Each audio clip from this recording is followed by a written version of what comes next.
আলু আলু 5 কেজি 90 18 টাকা কেজি। আর পেঁয়াজ, পেঁয়াজ 1 কেজি 70। রসুন রসুন আছে 90 100। 90 100 রসুন।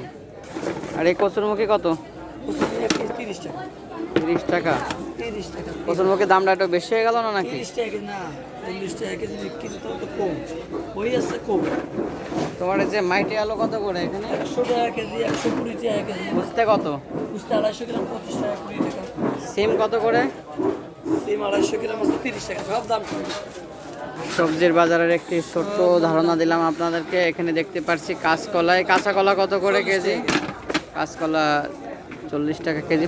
পটল পটল 60 টাকা কেজি। পটল 60 টাকা। আসলে ছোটোখাটো একটা ভিডিও আপনাদের সামনে নিয়ে হাজির হলাম, ছোট্ট একটা রিভিউ দিয়ে চেষ্টা করলাম। এটা যশোর জেলায় অবস্থিত রূপদিয়া বাজার, এই বাজারটির অবস্থান তো আপনারা দেখতে পাচ্ছেন। এই বাজারে আসলে বিভিন্ন ধরনের সবজি আপনারা পেয়ে যাবেন, শীতকালীন যত সবজি আছে